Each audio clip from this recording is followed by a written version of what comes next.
Alors,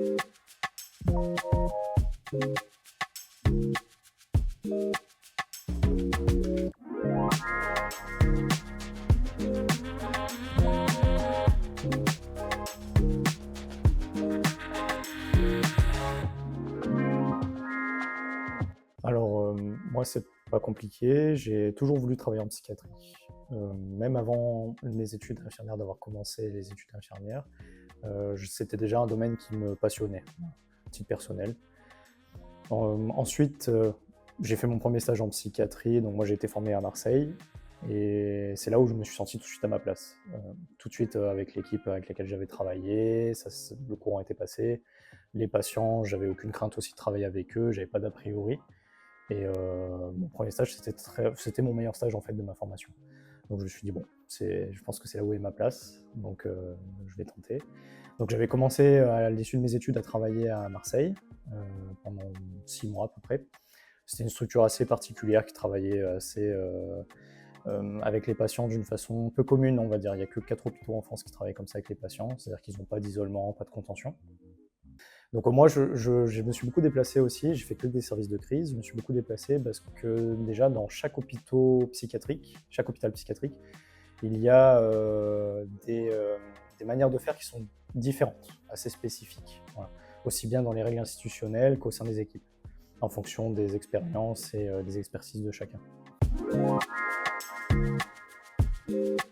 Moi, ce qui m'a attiré, c'est ce côté très stimulant, on va dire, intellectuellement pour un infirmier. L'autonomie aussi qu'on a dans notre travail au quotidien, par rapport à d'autres domaines médicaux. C'est-à-dire qu'en tant qu'infirmier, c'est vrai que la relation au médecin est assez linéaire, on va dire. Elle est moins hiérarchique.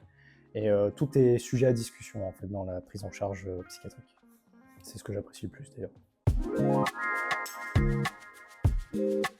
J'ai un collègue qui parlait de vraiment qu'on était des thérapeutes du quotidien.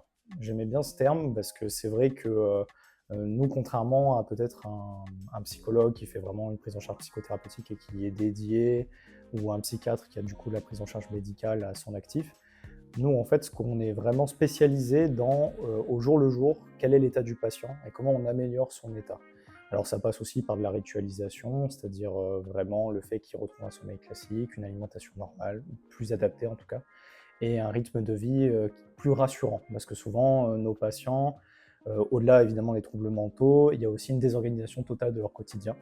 Ils ne savent plus quelle heure il est, à quel moment il faut faire, quand est-ce qu'il faut se lever, quand est-ce qu'il faut dormir, quand est-ce qu'il faut manger. Voilà, on a beaucoup de patients qui n'ont pas mangé depuis de nombreux jours, voire même même très souvent associés, ils n'ont pas dormi.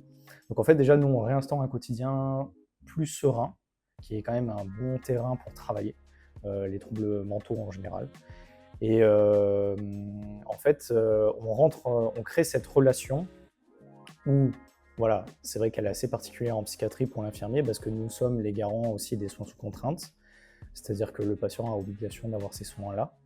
Mais malgré tout, le but au long terme, c'est de créer une relation d'entraide, on va dire. C'est-à-dire qu'on aide le patient à s'aider lui-même. C'est lui qui fait le travail, mais nous, on essaie de lui faire percevoir la nécessité des soins qu'on lui prodigue. Et évidemment, c'est des prises en charge sur le très long cours. Et on a besoin pour ça, en fait, pour créer cette reconnaissance du patient de ses troubles, qu'il nous fasse confiance. Et ce lien-là, qui est thérapeutique, on définit comme ça, c'est principalement nous, les soignants, qui sont de proximité, qui l'instaurons. Parce qu'en fait, on voit les patients dans les moments où ils vont mal et on les accompagne quand ils vont mieux. Et donc, on a besoin, en fait, notre but, en fait, c'est de créer le lien. Ce lien qui, de toute façon, souvent pour nos patients, comme ils sont dans des situations très marginales au niveau social, ils n'ont plus de lien avec personne, voire même il y a une crainte vis-à-vis d'eux à l'extérieur. Donc nous, quand même, notre but, c'est qu'ils se disent, ben, au moins avec ces personnes-là, je peux me confier, je peux discuter, je peux négocier, je peux être ce que je suis, en fait, sans me cacher. Et moi d'ailleurs, c'est quelque chose que j'apprécie le plus dans le lien avec les patients en psychiatrie, c'est qu'il n'y a pas de filtre. On se présente tel qu'on a besoin de se présenter. C'est-à-dire que moi, de mon côté, il y a quand même ma posture professionnelle, bien sûr, qu'il faut conserver parce que c'est le cadre des soins et qu'il est nécessaire à notre exercice. Mais malgré tout, on ne peut pas, pour moi en psychiatrie, ne pas donner un peu de ce qu'on est. Voilà, on a besoin de montrer aussi au patient qu'on est humain comme lui, qu'on a des besoins comme lui et qu'on comprend certaines choses de ce qui peut être légitime dans ses demandes ou dans ses besoins. Voilà. Et c'est en fait notre grande analyse du quotidien, c'est de savoir qu'est-ce qui est vraiment dysfonctionnel dans le quotidien du patient et qu'est-ce qui est, entre guillemets, à nourrir, à préserver et surtout à renforcer. Voilà. C'est un travail qu'on fait vraiment, un travail de fond.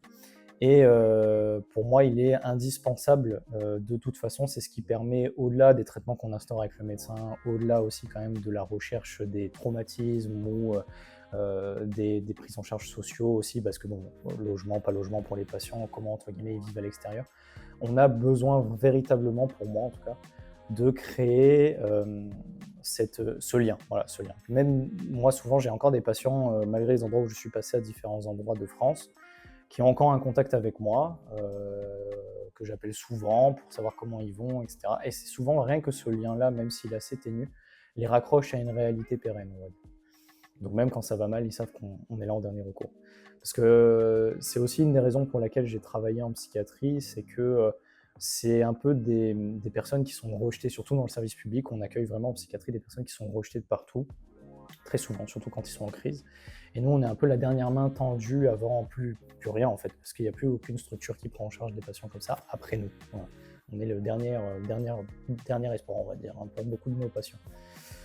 Et évidemment, toute la difficulté est de leur faire saisir l'importance de ce moment, voilà, même s'ils le refusent au départ. Et pour nous, il est important que sur la durée, ils se rendent compte de ce qu'on est en train de faire, en fait, de pourquoi on le fait aussi. Il n'y a pas que l'obligation de soins, il y a aussi le bénéfice derrière qu'ils doivent percevoir.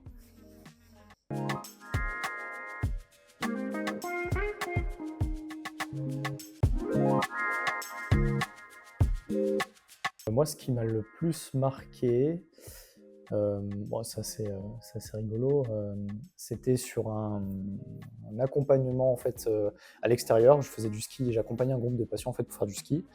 Donc ça, c'était dans les Hautes-Alpes.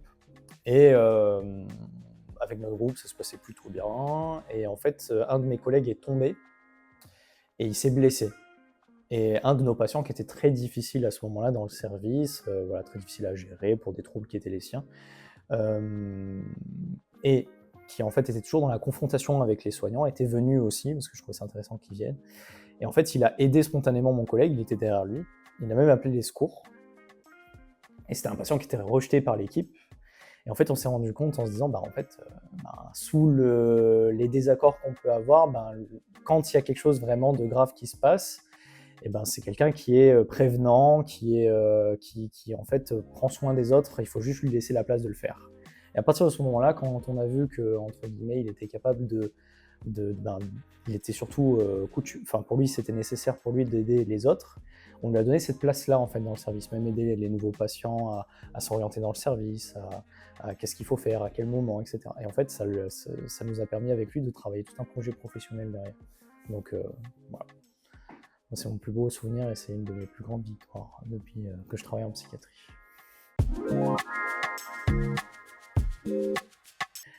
Merci à la psychiatrie de m'avoir appris à me connaître moi-même.